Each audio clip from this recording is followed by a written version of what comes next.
Mesdames, Messieurs, bonsoir. Voici les titres de cette édition. 49e anniversaire de la Marine nationale, le chef de l'État rend hommage à l'amiral Faye Gassama, premier commandant de l'armée de mer, et aux 5 marins portés disparus depuis 2 semaines. Le président Macky Sall invite la marine à faire dans l'anticipation avec l'exploitation du gaz et du pétrole. Le 2e patrouilleur de haute mer, Niani, a été baptisé et présenté au président de la République, chef suprême des armées. Le Japon met près de 5 milliards pour l'aménagement et l'équipement du quai de pêche de Joal, don de la JICA. Signature ce matin avec le ministre de l'économie, du plan et de la coopération en visite de travail à Tokyo. Les Lions réussissent la passe de 3 matchs, autant de victoires pour le premier tour de la CAN 2023. Une première, le Sénégal est leader du groupe C avec 8 buts marqués. 2-0 ce mardi face à la Guinée, roi de Yamoussoukro. Les Lions attendent de connaître leur adversaire en 8e de finale, homme du match, que le joueur Abdoulaye Seck. Ambiance de fête dans les fan zones de la RTS. Le match Sénégal-Guinée intensément suivi par les supporters des 2 pays. Des milliers de personnes se sont retrouvées à la place de la Nation et sur la Corniche Ouest pour vivre en direct sur le petit écran ce derby ouest-africain. Bienvenue à tous. La Marine nationale a 49 ans, anniversaire présidé ce matin par le chef de l'État. Macky Sall a rendu hommage aux 5 commandos marins disparus en mer et à l'amiral Faye Gassama. Le 2e patrouilleur en haute mer de la Marine nationale a été baptisé, le Niani, et présenté au président de la République, Oumar Gueye.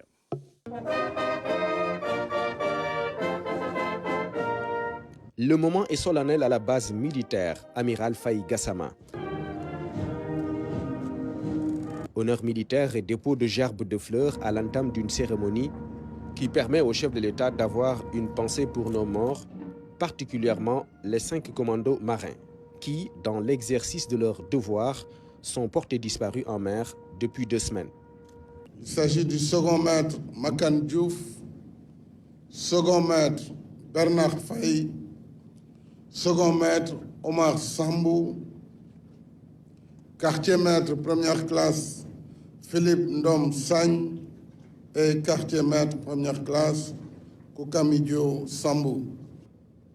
Leur disparition au cours d'une mission d'interception d'un navire impliqué dans le trafic international de stupéfiants rappelle l'exigence de rigueur du métier du marin et le risque inhérent au métier des armes, mais aussi la noblesse de l'engagement militaire fait de dons de soi, de sacrifice suprême. Ces héros ont incarné jusqu'au bout les valeurs cardinales professées par les devises des armées. On nous tue, on ne nous déshonore pas. Et de la Marine nationale en mer pour la patrie. Je voudrais vous demander d'observer une minute de silence à la mémoire de nos disparus.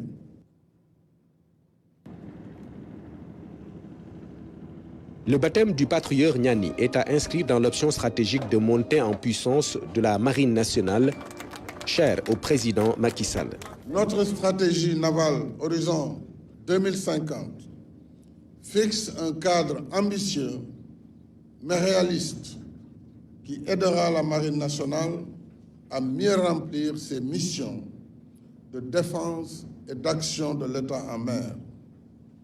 Au moment où le Sénégal débute l'exploitation du pétrole et du gaz, la Marine nationale doit être dans une posture d'anticipation pour prévenir tout acte de piraterie maritime, de criminalité organisée et de vol à main armé contre les navires. Elle doit se préparer à cette mission aux côtés des autres administrations intervenant en mer dans une démarche interministérielle de mutualisation des moyens et des compétences. Monsieur le Président de la République, L'intérêt et l'affection que vous portez à la marine ne sont pas tous subjectifs. Ils sont inspirés par une démarche rationnelle, fondée sur une véritable compréhension des enjeux stratégiques de l'heure et qui trouve sa place dans cette stratégie globale de transformation qualitative de notre pays. Vous avez toujours compris, mieux que tout le monde d'ailleurs, que la défense et la sécurité sont au cœur de toute stratégie de développement et d'émergence du Sénégal. Nous ne cesserons de vous exprimer notre gratitude éternelle et inoxydable. Et certainement, la marine se souviendra toujours de vous. Cette année, la Marine nationale célèbre son 49e anniversaire, donnant ainsi au baptême du patrouilleur Niani un cachet particulier. Je voudrais rendre un hommage mérité au premier Sénégalais commandant l'armée de mer en 1975. Et à travers lui, tous les pionniers. Le vice-amiral Faye Gassama, illustre officier de marine, un pacha dont le leadership et la clairvoyance ont inspiré beaucoup de générations de marins. Les éminents services qu'il a rendus durant son commandement ont permis de façonner la marine nationale et d'en faire une armée professionnelle dont le rayonnement dépasse le Sénégal. Décoration à différents grades à des officiers qui se sont distingués dans leur mission. Également au menu ont défilé des différentes composantes de la Marine nationale. La fête a rehaussé l'importance de la marine dans le dispositif de défense et de sécurité nationale. Niani, c'est le nom du deuxième patrouilleur de haute mer de la Marine nationale. Le Niani, un royaume dans le département de Kompentum. Il est l'incarnation de la bravoure, de la dignité et de l'intégrité. Son nom renvoie au légendaire hymne de la jeunesse, Niani Bagna. Voici à ce propos le président Macky Sall.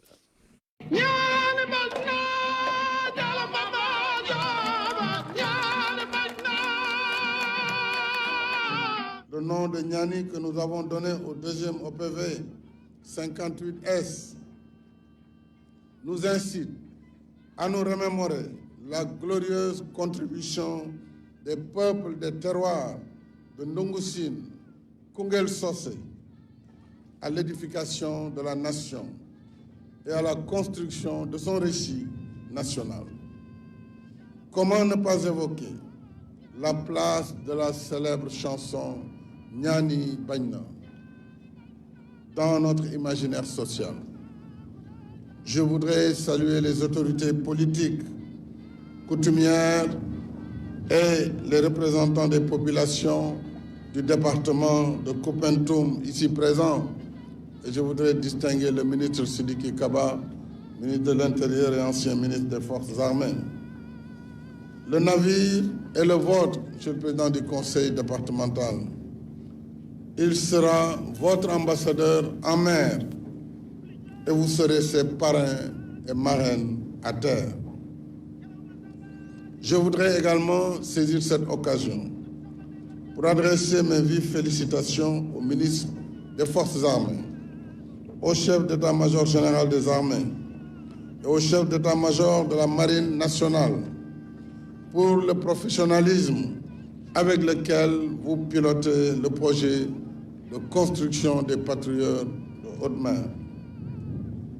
Au président du groupe Piriou, M. Vincent Fojo, je vous exprime toute notre satisfaction pour avoir construit 3 navires performants qui seront les fers de lance des missions de la Marine nationale sénégalaise. Et puis la base navale nord de Saint-Louis a célébré le 49e anniversaire de la Marine nationale. L'événement permet de revisiter le rôle important du cantonnement dans ses interventions à la frontière avec la Mauritanie et à l'embouchure du fleuve Sénégal, Abdouat. Défilés militaires et prestations artistiques ont rythmé ce 49e anniversaire de la Marine nationale dans la base navale nord de Saint-Louis.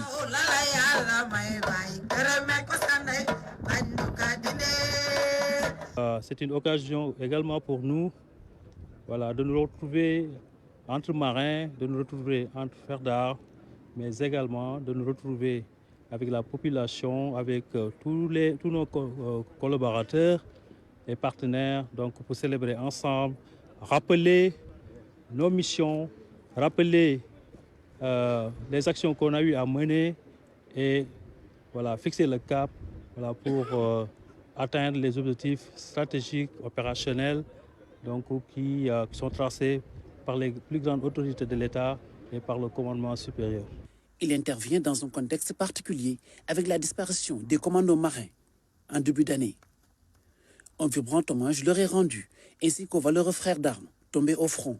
On ne pouvait pas faire autrement. C'est des marins aguerris qui ont été très bien formés, qui ont eu à mener plusieurs opérations qui ont été réussies. La preuve, c'était la saisie à 3 reprises d'importantes quantités de cocaïne, estimées à plusieurs milliards.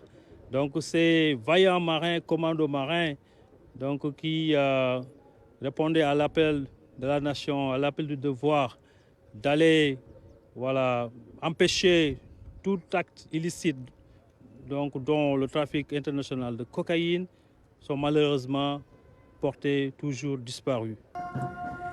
Marine nationale, stratégie navale horizon 2050, tel est le thème choisi cette année.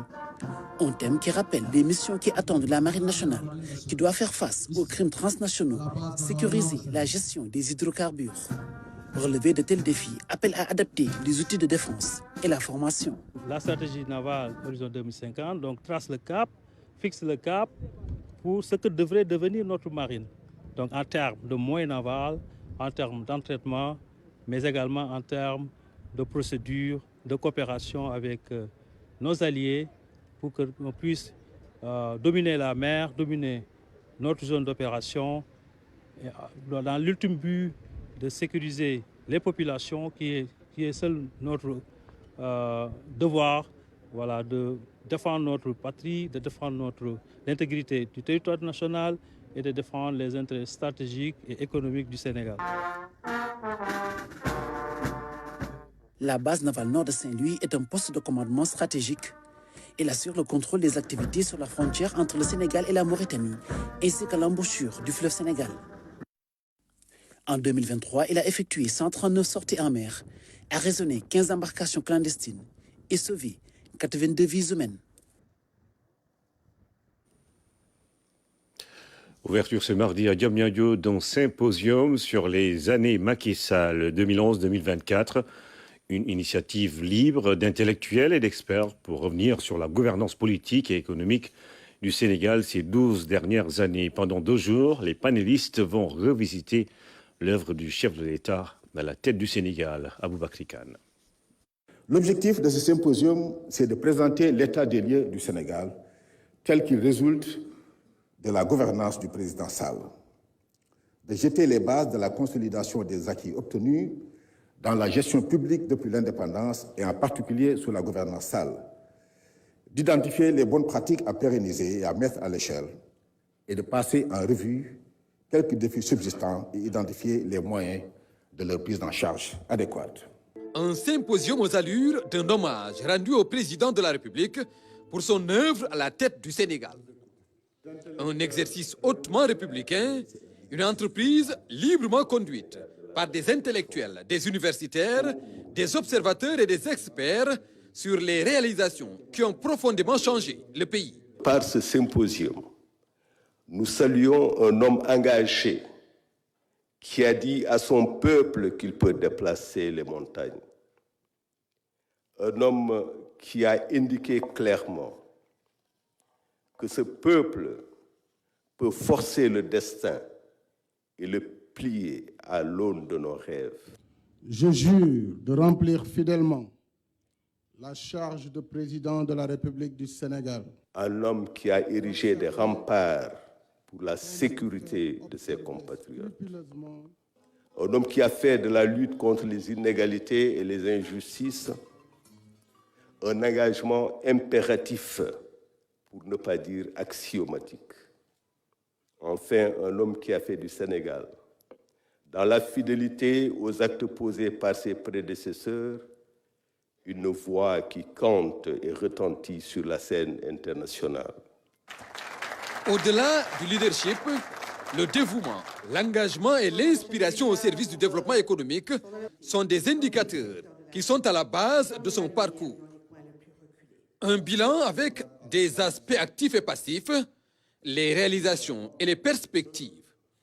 Pendant 2 jours, les débats vont tourner autour de 2 grands thèmes principaux, la gouvernance politique et celle économique. Sur ces 2 chantiers, le Sénégal, sous le leadership du président Sall, a fait des bons considérables, mais aussi fait face à des défis persistants qu'il s'agit d'analyser pour en tirer les bonnes leçons pour la postérité. Les indicateurs de la gouvernance qui placent le Sénégal parmi les 10 premiers en Afrique, le bilan économique et financier, les dynamiques budgétaires et économiques, la question de l'endettement, les réformes, la baisse de l'incidence de pauvreté et l'évolution de la classe moyenne, les infrastructures structurantes dans divers secteurs, l'éducation et la formation, le cadre de vie, l'eau, l'assainissement et l'électricité, la politique étrangère entre autres marqueurs qui témoignent de l'évolution du Sénégal. Occasion pour le président Macky Sall de revenir sur son engagement et son militantisme en tant qu'étudiant d'abord, puis comme jeune cadre au service de la nation. Dans le cadre de cet engagement militant, luttions également pour nos indépendances. Il s'agissait de la libération contre ce qu'on appelait le néocolonialisme, contre ce qu'on appelait le dictat du Fonds monétaire et de la Banque mondiale. Très tôt, j'ai quitté le mouvement de gauche, parce qu'en réalité, moi, je n'étais pas marxiste-léniniste. Et dans le landerneau politique sénégalais, je considérais que pour qu'il y ait une alternance, il fallait choisir un leader qui pouvait incarner cette alternance. Et ce leader, c'était Maître Abdoulaye Wade, qui était libéral. Libéral, en réalité, il ne l'était que parce qu'il y avait la limitation des 4 courants. Je venais de terminer mes études d'ingénieur à l'Institut des sciences de la Terre et j'étais à la recherche vraiment d'un parrain politique et je suis allé à lui. Et personne ne m'a emmené chez lui. Je suis allé, je lui ai dit à partir de 1989 que nous pensons que les cadres doivent être engagés auprès des partis politiques. Son aventure avec le PDS et Maître Abdoulaye Wade, les difficultés et les écueils, l'appel pour une politique de rupture, mais surtout l'ambition et la vision d'un véritable chemin du développement, Yonou Yokouté, né de ce qu'il a appelé le nouvel ordre de priorité, avec un accent particulier dans le PSE sur la politique d'équité sociale et territoriale. Ce plan Sénégal émergent a été bâti à la lumière des enseignements que nous avons tirés sur le terrain, avec la nécessité absolue de répondre dans l'urgence aux besoins qui ne peuvent pas attendre. Donc il fallait, dans l'urgence, apporter les réponses sur l'eau potable, l'électricité, les routes, le désenclavement, la téléphonie rurale, etc., etc. Et c'est pourquoi, quand vous voyez le lexique tel que vous l'avez dit, c'est toujours des programmes d'urgence. Ce sont les bases de notre politique sociale, puisque nous sommes convaincus que le développement, il doit être harmonieux, mais il doit être inclusif. Et il faut que les produits de la croissance soient répartis équitablement entre les pans de la société. Ceux qui ne peuvent pas doivent être accompagnés. C'est le sens. Quand on a vu la réduction de la pauvreté et de l'extrême pauvreté, et les transferts d'argent qui ont été faits depuis 2012, parfois, c'est jusqu'à 49%, pour reprendre le budget de l'année dernière, qui a été orienté vers le secteur social. Un idéal républicain et patriotique pour un projet politique dont la finalité est de prendre en charge la correction des disparités et les préoccupations des populations, quel que soit leur rang social ou leur localité. Une somme d'action et d'expérience pour placer aujourd'hui le Sénégal sur la voie de l'émergence. Cet après-midi, le président Macky Sall a reçu le PDG de Cosmos Energy. Andy English est venu informer le chef de l'État de l'évolution des projets gaziers et pétroliers de Yakar Teranga et de Tortue. Les études techniques de fourniture et d'exportation du gaz. Les perspectives vont dans le sens de produire du gaz à des coûts abordables et sur le long terme. Le voici à sa sortie d'audience. Nous avons saisi l'occasion de cette audience avec le président pour l'informer sur les évolutions et les développements récents en ce qui concerne le projet Yakar-Teranga et le projet Tortue. En ce qui concerne le projet Yakar-Teranga, nous avons informé le président de l'évolution du projet. Nous y avons également parlé des études techniques. C'est la première étape dans l'avancée de ce projet.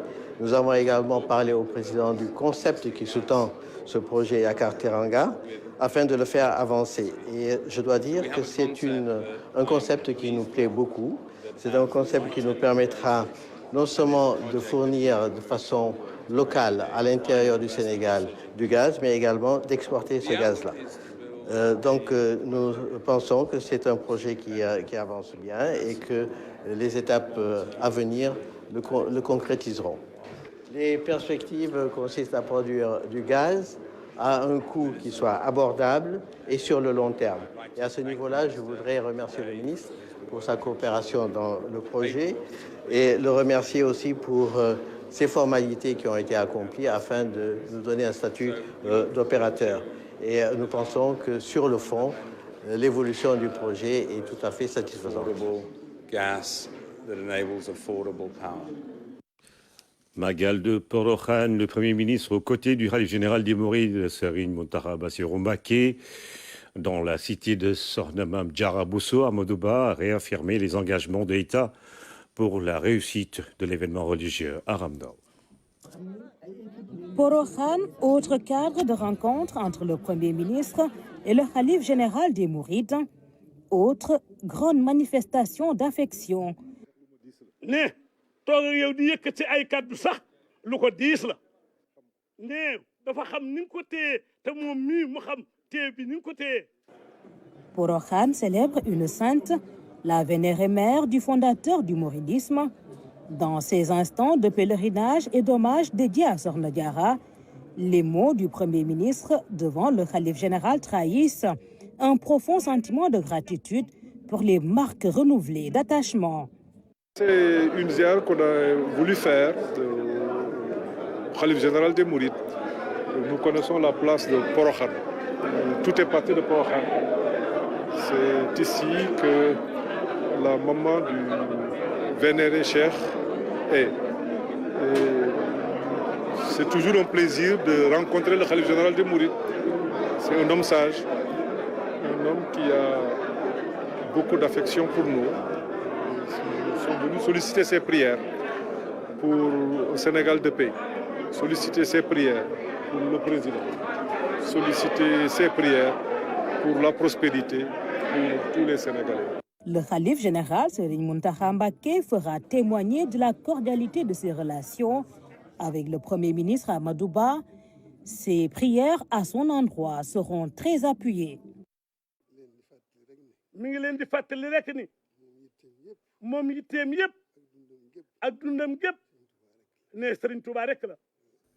Le Khalife général rappelle qu'il est au service de Serigne Touba et qu'il lui consacre toutes ses actions. C'est sa mission où qu'il puisse se trouver. C'est sa mission où qu'il puisse se trouver. Ici à Porokhane, nous sommes là où tout est parti. Donc rendez grâce à Dieu car ce n'est que grâce et bénédiction de retrouver le Khalife dans cette ville sainte. Le Khalife mesure la portée de votre démarche, l'estime et l'affection que vous lui portez. Vous ne cessez de lui témoigner affection et amitié et il vous en remercie et prie pour vous.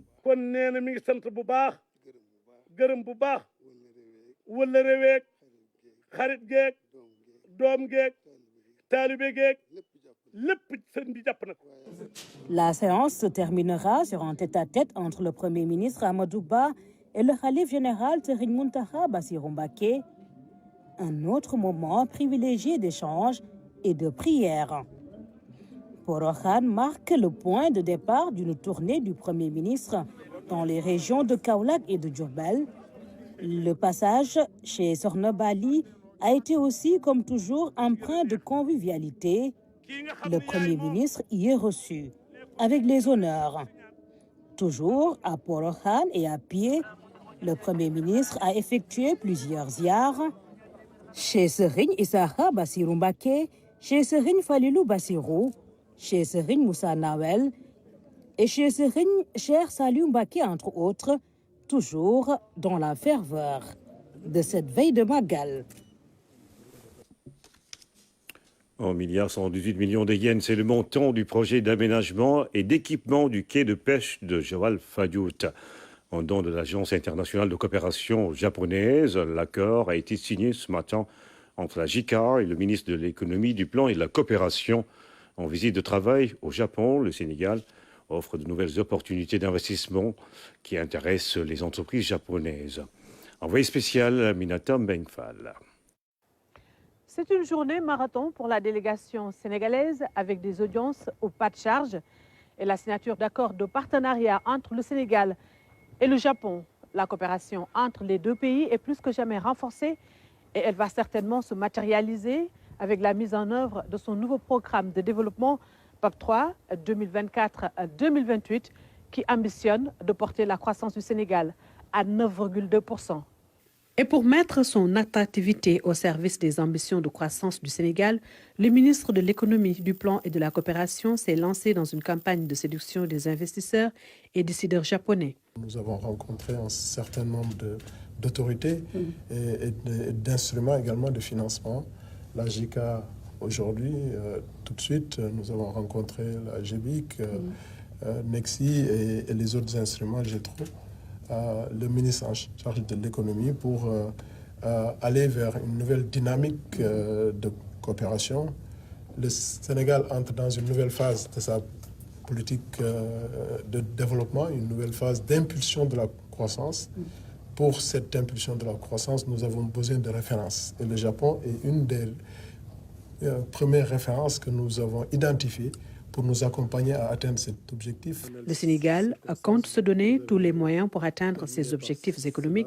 Parmi les contributeurs à notre développement, le Japon figure en bonne place. Reçu par la ministre des Affaires étrangères du Japon, Doudouka et son homologue ont longuement passé en revue les liens économiques entre nos deux pays. Une rencontre sanctionnée par la signature des échanges de notes relatives au projet d'aménagement et d'équipement du quai de pêche de Joal Fadiout. Cela a été matérialisé un peu plus tard par la signature d'un accord de don entre la JICA et le ministre de l'Économie. Je pense que d'abord, il y a un bon sens, c'est-à-dire ce qui contribue à la sécurité alimentaire. Et deuxièmement, cela peut maintenir environnement d'hygiène. Ça veut dire, bien entendu, il est possible, il est assuré la qualité des produits halieutiques pour exploitation. D'un coût global d'1,118 milliard de yens, ce projet vise à booster le secteur de la pêche avec notamment la valorisation des produits halieutiques. Depuis le démarrage de notre coopération, plus de 2 milliards de dollars ont été en tout cas investis par le gouvernement japonais au Sénégal et dont 60% par des prêts non remboursables, donc des dons. Donc aujourd'hui, ce nouveau don pour l'aménagement et l'équipement du quai de Joal vient un peu confirmer en tout cas cette orientation de notre coopération entre nos deux pays. Le Sénégal offre de nouvelles opportunités d'investissement et les perspectives de collaboration dans d'autres secteurs se présentent sous de bons auspices. Il est important de renforcer l'économie du pays. Et donc, ce point de vue, peut-être que le développement des infrastructures, également le développement des ressources humaines pour l'industrie. Donc, dans ce secteur, peut-être on peut citer la formation professionnelle. Dans le domaine des infrastructures, dans le domaine également de l'exploitation de nos ressources naturelles, gazières, et dans le domaine également de la promotion des énergies renouvelables. Donc il y a des domaines majeurs de notre projets de développement les 5 prochaines années pour lesquels nous avons besoin d'accompagnement des grandes entreprises japonaises. Le dynamisme des relations économiques qui lient le Japon et le Sénégal se renforce davantage. Notre pays continue de bénéficier du soutien et de la confiance du pays du soleil levant. Cela s'explique par la stabilité et la démocratie qui règnent au Sénégal. Le Sénégal, justement, nous en parlons, mais sur un autre terrain, la CAN 2023. Ibrahima Mboup, vous êtes en direct de Yamoussoukro, où le Sénégal a battu cet après-midi la Guinée 2-0. Vous êtes en costume des champions, sans doute, puisque les champions en titre sont sur la bonne voie, justement, pour conserver le trophée continental. Qu'est-ce qui, aujourd'hui, se dessine dans la tanière? Bonsoir Ibrahima Diédhiou, bonsoir spectateurs. Vous l'avez dit, hein, les champions d'Afrique sont sur le bon chemin. Ils ont tenu le rang dans cette poule C qui était dénommée la poule de la mort. Mais le Sénégal est resté en vie dans ce groupe-là avec 9 points sur 9, 3 victoires, 8 buts marqués, un seul encaissé, meilleure attaque, meilleure défense avec un contenu de qualité. L'équipe du Sénégal qui fait une très forte impression ici à Yamoussoukro. C'est une très belle performance que le Sénégal vient de réaliser cet après-midi ici à Yamoussoukro. Parce que pour la première fois, le Sénégal gagne tous ses matchs de poule en Coupe d'Afrique des Nations.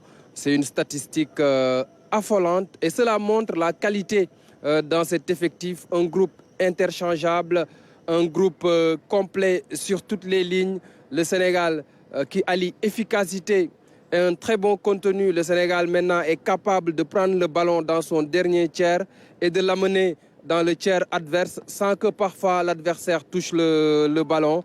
Il y a eu souvent beaucoup de critiques sur le jeu produit par le Sénégal, mais dans cette CAN 2023, en tout cas sur ces 3 premiers matchs, le Sénégal a produit du jeu, le Sénégal a été efficace. Et aujourd'hui, c'est une très belle performance à l'issue de la phase de groupe ici à Yamoussoukro. Et puis, Ibrahima, il y avait une autre dimension dans ce match, c'était de conserver ou d'être leader du groupe C et rester à Yamoussoukro. On l'a dit dans les titres, les Lions sont les rois de Yamoussoukro. Actuellement, est-ce qu'on peut se dire que cette ville pourrait leur porter bonheur?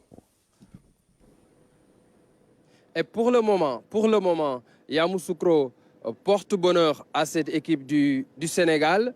Le Sénégal est premier. Le Sénégal va rester dans cette ville. Les Lions ont leurs habitudes maintenant à l'hôtel Président. Ils ont pris leur quartier là-bas.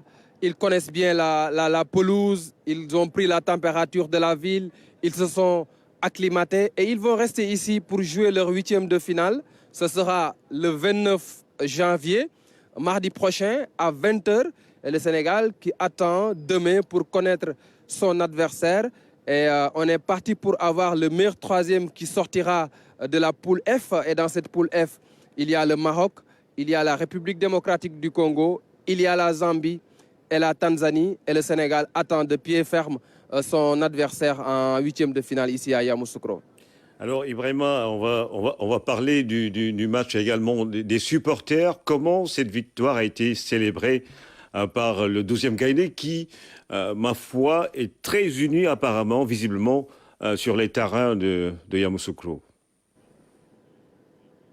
Oui, c'est le Manko Wutiwat Ndamli. En 2022, les supporters étaient ensemble. Dans cette CAN aussi, les supporters sont ensemble. Alekaza, ASC Lebougui, le 12e Gaïndé et toutes les sections du 12e Gaïndé ici en Côte d'Ivoire sont ensemble pour pousser les Lions vers le back-to-back, vers le doublé. Et ça, c'est important en phase finale de Coupe d'Afrique des Nations, autant pour moi. À un moment donné d'un match, les joueurs ont besoin de l'appui du 12e homme pour se sublimer, pour se transcender. Parce que dans un match, il y a des temps forts, mais aussi il y a des temps faibles. Et c'est dans ces temps faibles-là qu'on a besoin du soutien des supporters. Et l'équipe du Sénégal n'est pas seule à Yamoussoukro. À chaque fois, les supporters poussent pour que les Lions puissent réaliser des exploits, réaliser des performances. Il faudra continuer sur cette lancée puisque c'est un autre tournoi qui démarre à partir des huitièmes de finale. Maintenant, il faut oublier tout ce qui s'est passé en phase de poule parce qu'on va vers des matchs couperés, des matchs à élimination directe et le 12e homme sera extrêmement important pour les Lions du Sénégal. Le programme des Lions, Ibrahima, est-ce qu'on peut avoir un aperçu pour demain et les prochains jours? La cellule de communication de la Fédération sénégalaise de football n'a pas encore envoyé le programme pour les 5 jours qui nous séparent du huitième de finale. Ça aussi, c'est important à souligner. Les Lions auront 5 jours de repos avant de jouer leur huitième de finale. Mais en général, après le match de compétition, le lendemain, c'est souvent une séance de décrassage ouverte au public, ouverte plutôt à la presse. Et ce sont souvent les remplaçants qui prennent part à cette séance d'entraînement. Les titulaires sont ménagés à la séance qui vient tout de suite après le match. Donc demain, on peut s'attendre à une séance ouverte à la presse et les remplaçants vont y participer. Ceux qui ont démarré le match vont rester à l'hôtel. Ils seront ménagés et on verra le programme pour le reste donc, des jours avant le huitième de finale, mardi prochain à partir de 20h. On garde ce rendez-vous avec vous, Ibrahima Mboup, justement pour mardi prochain. Mais avant, nous aurons sans doute des informations de la tanière avec vous et Elhadj Thierno Dramé, nos envoyés spéciaux à Yamoussoukro. Merci, Ibrahima. Les Lions du Sénégal sont contents de leur performance. Ils viennent de réaliser en sans faute au bout d'une partie difficile face à la Guinée. Ils ont maintenant les yeux rivés sur le huitième de finale. Écoutons quelques réactions de joueurs au micro de Sarah Luya. L'espérance a fait la différence parce qu'on s'était dit que les gars, malgré tout, il faut rester concentré sur ce qu'on a fait. Et je pense qu'à un moment donné, avec leur nervosité, ils ont été un peu déconcentrés. Et je pense qu'on a essayé de profiter et on a gagné le match. Vous étiez sur le point de corser l'addition avec cette action. Qu'est-ce qui a manqué à la dernière seconde? Ouais, je pense que je suis bien allé, mais à un moment donné, je crois qu'au moment où je voulais tirer le ballon, je pense que comme le terrain était un peu sec, et du coup, le ballon a un peu tourné, du coup, je n'ai pas bien coordonné, mais j'étais tellement concentré, et malheureusement, mais bon, je pense que ça arrive. L'essentiel ce soir est qu'on a gagné le match. Chaque match a ses réalités. Voilà, on est tombé contre une équipe guinéenne très accrocheuse. Même en ayant fait du turnover, voilà, ils ont montré qu'ils étaient très disciplinés, qu'ils avaient un projet de jeu assez clair. Mais voilà, nous, on savait que ce match-là, il pouvait se décanter rapidement, il pouvait prendre du temps.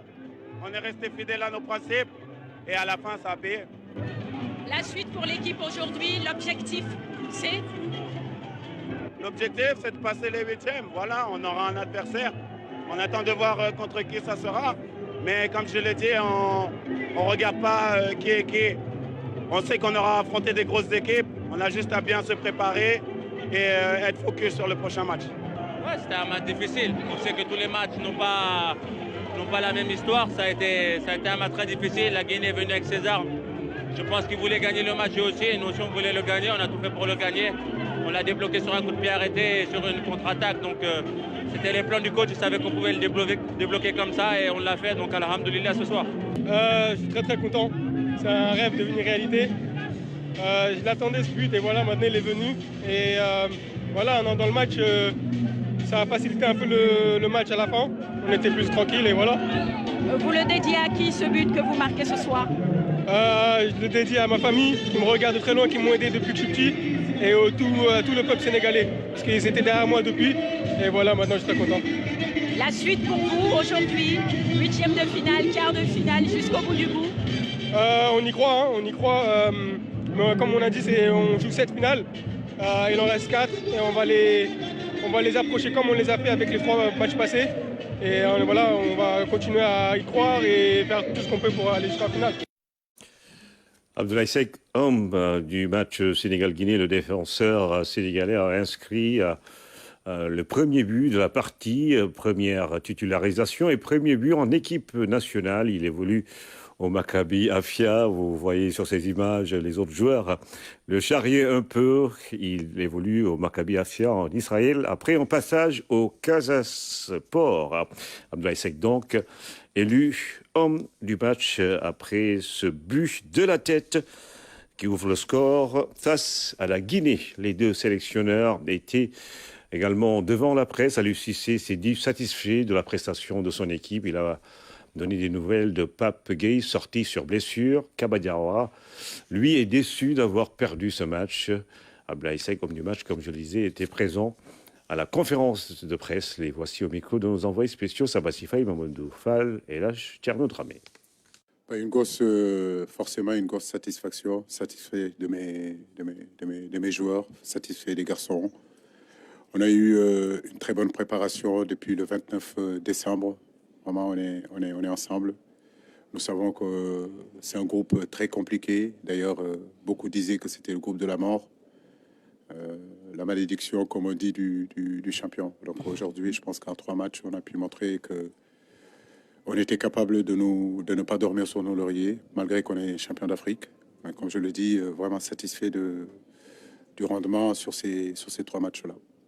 C'est vrai qu'on s'est amélioré quand même depuis 2 ans sur beaucoup de domaines.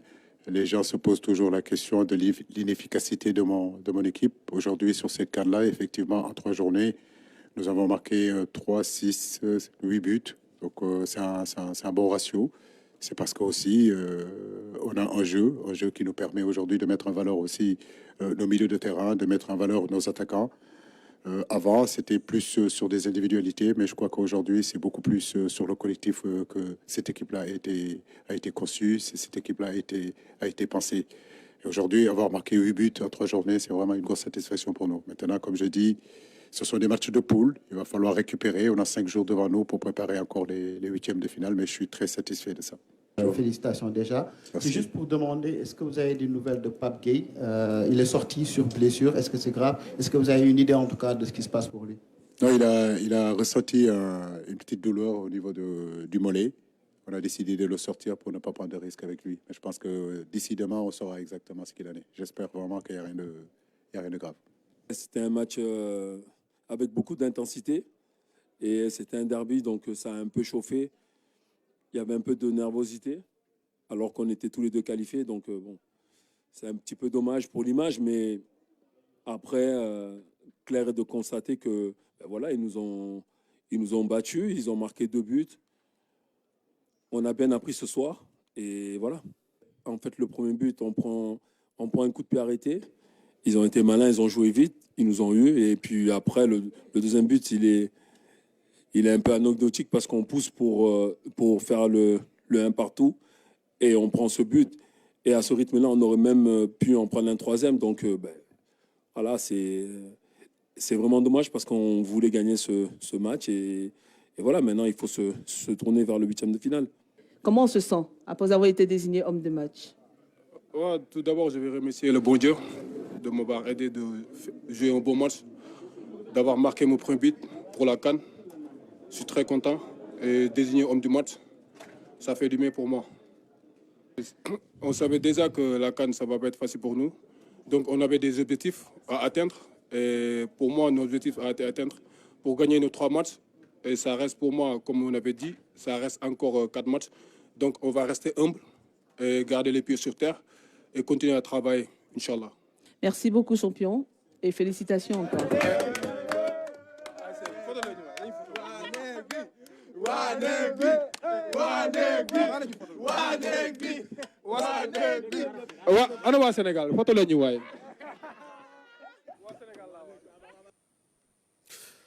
Les fan zones installées par la RTS et ses partenaires sont très fréquentées.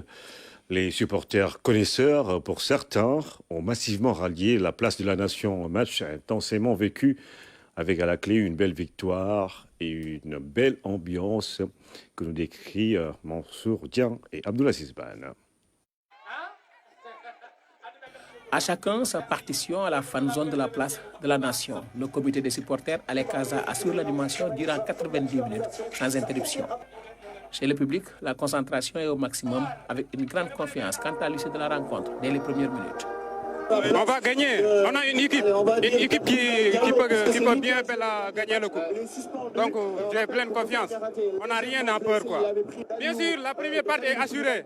Donc on a les jours de qualité. Donc il n'y a pas de choses à associer, quoi. Une première mi-temps stérile qui n'émousse en rien la joie de ce supporter. Mais bon, le Sénégal va sortir quand même. Pour le deuxième mi-temps, j'ai pleine confiance. Il s'improvise même coach comme d'autres supporters.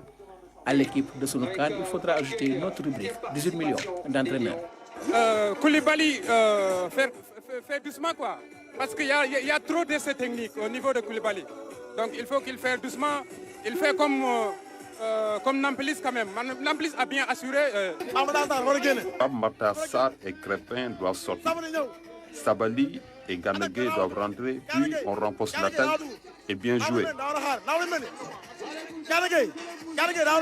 Le milieu terrain est désordonné, quoi, si tu vois bien. Namplis Mendy, il fait trop de fautes. Et même Koulibaly, aujourd'hui, on ne le reconnaît pas. Aujourd'hui, on ne le reconnaît pas. Il joue mal, quoi. Il faut qu'il pose le ballon et qu'il joue, quoi. C'est ça que je vois. Au coup de sifflet final, joie immense du public, entretenue par la sonorisation et la chorale vert et blanche. Le compte est bon pour ce supporter. Alhamdoulilah, c'est ça qu'on attendait. Quand tu domines une équipe, il faut le montrer. Quand tu es champion d'Afrique, il faut montrer que tu es champion d'Afrique. C'est ça que le Sénégal a montré aujourd'hui. Et nous félicitons toute l'équipe nationale, tous les joueurs qui sont bien, qui ont donné tout. Au nouveau marié de la tanière, les supporters demandent réparation pour le 8e de finale. On le demande de le mettre pour le 8e de finale, Inch'Allah Rabbi. Mon joueur est un grand attaquant. On s'en rendra compte au fur et à mesure de la compétition. Il a soufflé un air de carnaval à la fan zone de la place de la Nation, comme si Mardi Gras avait sonné avant l'heure. Cette fête est prévue le 13 février 2024, mais avant, le 12e Gaïndé souhaite l'anticiper le 11 février sur cette même place. Le Sénégal et ses 18 millions de supporters qui ont salué la victoire des Lions. Les nombreux supporters qui sont allés regarder le match à la fan zone organisée par la RT sur la Corniche Ouest ont montré de la joie au match que le directeur général de la RTS a suivi en compagnie de l'ambassadeur de la Guinée à Dakar, temps fort, avec Baragaï et Moussa Mané.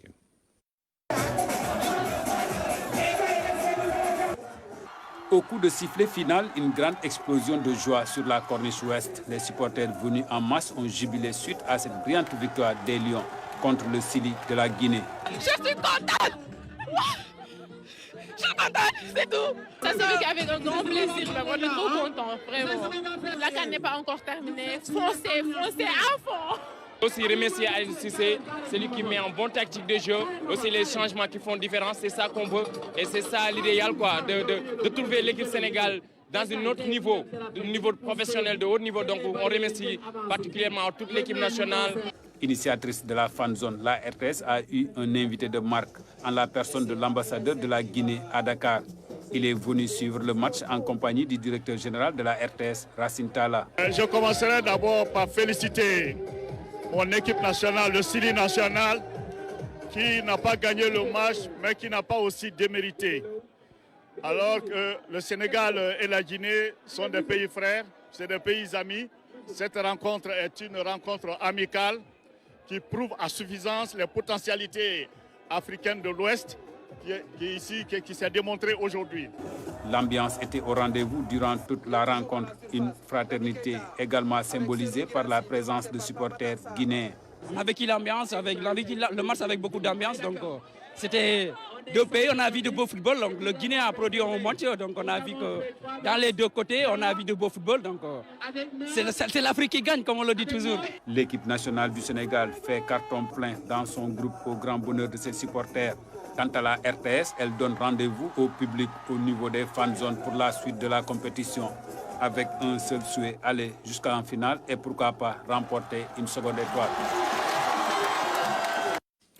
À Matam, la victoire des Lions a été célébrée par les supporters qui ont fait une procession jusqu'à l'angle Fadel pour communier. Notre reporter Ibrahim Pabidjedou les a suivis après avoir regardé le match chez l'international sénégalais Morri Diaw. Voici quelques temps forts de cette ambiance de Cannes à Matam.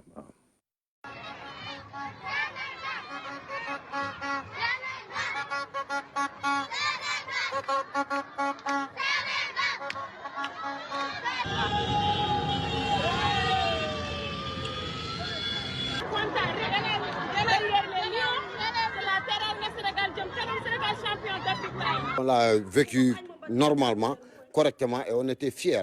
Tout le monde était fier derrière les Lions du Sénégal. Ils nous ont rassurés. On a joué aujourd'hui un match. On aurait pu voir Morri Diaw dans le terrain aujourd'hui parce que c'est notre troisième match. Et il n'y avait pas assez d'enjeux dans le match. Mais donc, tout compte fait, l'objectif était c'était que le Sénégal puisse qualifier en huitième de finale. Donc, néanmoins, la prochaine fois, peut-être, on va le voir dans le terrain. Il y avait une dame qui avait donné 2-0. Il y avait un homme aussi qui avait donné 3-0. Mais quand même, l'essentiel, c'est de gagner. On l'a fait. Quelle est la dame? C'est Tchédil. Elle est là devant moi. Elle a vu vrai, hein? Oui, elle a vu vrai. Donc j'attends les huitièmes de finale pour qu'elle me donne les résultats exacts. Ouais.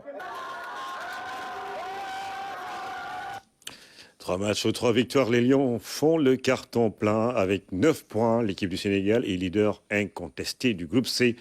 Les Lions ont battu la Guinée sur le score de 2-0 cet après-midi à Yamoussoukro. Retour sur les temps forts de ce match avec Amadou Diallo. Sénégal, 3 matchs, 3 victoires et à chaque fois au moins 2 buts marqués. Les champions d'Afrique en titre tiennent le rang. Ils viennent de battre la Guinée par 2-0. Les Lions sont ainsi leaders incontestés du groupe C avec 9 points. Dans ce match, tout s'est joué en deuxième période. Le Sénégal s'offre le scalp de la Guinée après un match solide. À la 47e minute, les Lions s'illustrent par une longue séquence de possession. Les hommes de Aliou Cissé tentent de s'organiser dans le camp guinéen. Il a fallu attendre l'heure de jeu pour voir le premier but du match. Abdoulaye Seck signe son premier but dans cette CAN 2023. Abdoulaye Seck qui donne l'avantage au Sénégal. Sur la droite, l'excellent Crépin Diatta enroule un coup franc vers le second poteau. Il trouve Abdoulaye Seck qui conclut de la tête. 1-0 pour le Sénégal. Le banc guinéen réagit par un triple changement avec les entrées de Mohamed Bayo, Ibrahima Diakité et Morgan Guilavogui. La Guinée intensifie son pressing dans le camp des Lions pour tenter de revenir au score. Mais la bande à Kalidou Koulibaly gère bien ce temps fort du Sili national. À la 85e minute, Sadio Mané voit son but refusé pour position de hors-jeu. Après ce ballon glissé par Iliman Ndiaye dans la surface guinéenne. Le Sénégal continue de presser haut. Dans les arrêts de jeu, Iliman Ndiaye marque le but du break. Il bat Koné, le gardien de la Guinée, par un tir croisé. Le break avec Iliman Ndiaye. 2-0 en faveur des Lions du Sénégal devant le Sili national de Guinée. Sur un ballon récupéré par l'incomparable Gana Gueye, Sadio Mané décale parfaitement sur la droite Iliman Ndiaye qui conclut en toute maîtrise. Score final 2-0, la Guinée perd ainsi sa deuxième place dans le groupe C au profit du Cameroun. 3 matchs, 3 victoires, la chasse a été bonne pour les Lions de la Teranga avec 9 points et 8 buts inscrits. Le Sénégal signe ainsi sa plus belle entame en phase finale de Coupe d'Afrique des Nations. Et puis, nous parlons justement après ce match de cette joie et la fierté au niveau justement de ces pensionnaires de SOS Village d'Enfants de Dakar. Ils ont vécu le match avec beaucoup de plaisir, avec justement Radio Sénégal International qui a délocalisé ses antennes sur place. Mamadou Sakiné. Les pensionnaires de SOS Village d'Enfants ont vécu un moment passionnant de la pure joie procurée par le sport grâce aux antennes délocalisées de Radio Sénégal. Radio Sénégal n'a pas voulu être en reste en accompagnant ces enfants-là. Vous avez constaté qu'ils sont joyeux, ils sont heureux comme s'ils étaient chez eux. Et c'est ça l'objectif, parce que c'est des enfants vulnérables qui doivent se sentir véritablement comme étant une partie intégrante de notre société et ils ont besoin de nous et c'est ce que Radio Sénégal a fait. La montée de l'adrénaline se sentait au fur et à mesure que l'on avançait dans le match. 46e minute, le public croit à une ouverture du score par Sadio Mané. Ayant vécu une pression énorme, les enfants de SOS Village poussent un ouf de soulagement à la fin. J'ai eu beaucoup d'émotions. Vu sur l'aspect défensif, ils ont bien défendu. Je leur souhaite une bonne continuation. Nous avons assisté à un très beau match. Sadio Mané s'est bien donné. Nous remercions la RTS à travers Radio Sénégal. Des moments comme la victoire de cet après-midi, ces enfants souhaitent encore les vivre, d'où ce plaidoyer de la direction. Lancer également un appel pour que l'État et nos partenaires, les bonnes volontés, de venir en aide davantage au village d'enfants SOS. Puisque comme vous le savez, le travail que nous faisons, c'est l'État qui devait le faire. Donc nous avons besoin de plus d'assistance de la part de l'État et de nos partenaires qui nous soutiennent et des bonnes volontés. SOS Village d'enfants Dakar compte 101 pensionnaires.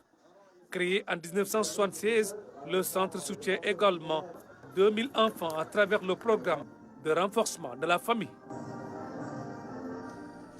Le Sénégal qui bat donc la Guinée 2-0 dans l'autre match du groupe C. Le Cameroun est venu à bout de la Gambie. Les Lions indomptables ont battu les Scorpions par 3-2. Un match palpitant.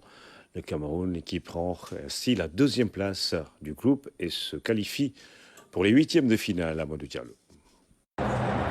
Avec un point en 2 matchs, le Cameroun devait absolument s'imposer face à la Gambie pour passer en huitième de finale. C'est chose faite puisque les Lions indomptables ont battu les Scorpions sur le score de 3-2. Un match palpitant avec du suspense jusqu'au bout. Ce sont les Gambiens qui se sont montrés plus conquérants au début du match. Diallo ne cadre pas sa reprise de volée. Les Gambiens sont de plus en plus offensifs et dominent le Cameroun. 35e minute, Minté met à l'épreuve le gardien camerounais Ondoa sur une tête. Ondoa s'en sort avec un arrêt miraculeux. À la mi-temps, le score est de 0 but partout, avec une nette domination de l'équipe gambienne. À la fin de la pause, les Camerounais se réveillent. 50e minute, Nkoudou voit son tir s'écraser sur la barre transversale. 6 minutes plus tard, le Cameroun ouvre le score, car le Toko Ekambi conclut de la tête un centre de Nkoudou. 1-0 pour les Lions indomptables. Le but camerounais n'a pas refroidi les ardeurs des Scorpions. Les Gambiens repartent à l'attaque. Ils sont récompensés à la 73e minute. L'égalisation est signée Diallo. Un but partout entre Gambiens et Camerounais. La Gambie ne s'arrête pas. Le nouvel entrant Ibrahima Koli marque par un tir croisé. Ondoa est battu 2-1 pour la Gambie. 2 minutes après, le Cameroun égalise sur un but contre son camp de Gomez, qui rate son tacle. 2 buts partout entre Gambiens et Camerounais. Le match s'enflamme davantage. Les Camerounais sonnent la révolte sur ce corner de Nkoudou. Wu place une tête imparable et permet à son équipe de mener par 3-2 à la 90e minute. La joie des Camerounais est indescriptible. La Gambie est renversée par cette tête rageuse de Christopher Wu. À la 94e minute, la Gambie pensait égaliser, mais le but de Sané est annulé. Il a dévié le ballon de la main. Score final 3-2, le Cameroun dompte la Gambie et passe en huitième de finale de la CAN, en étant deuxième du groupe C, derrière le Sénégal. Cette CAN a bien décidément des surprises avec la Mauritanie qui crée la sensation et élimine l'Algérie. Les Mourabitounes ont battu les Fennecs sur le score d'1-0. Sur ce but donc, pour rappel, l'Algérie n'a pas gagné de match de CAN depuis la finale de 2019 face au Sénégal. C'est la fin de cette édition, mesdames et messieurs. Merci de nous avoir suivis. Très bonne fin de soirée à tous.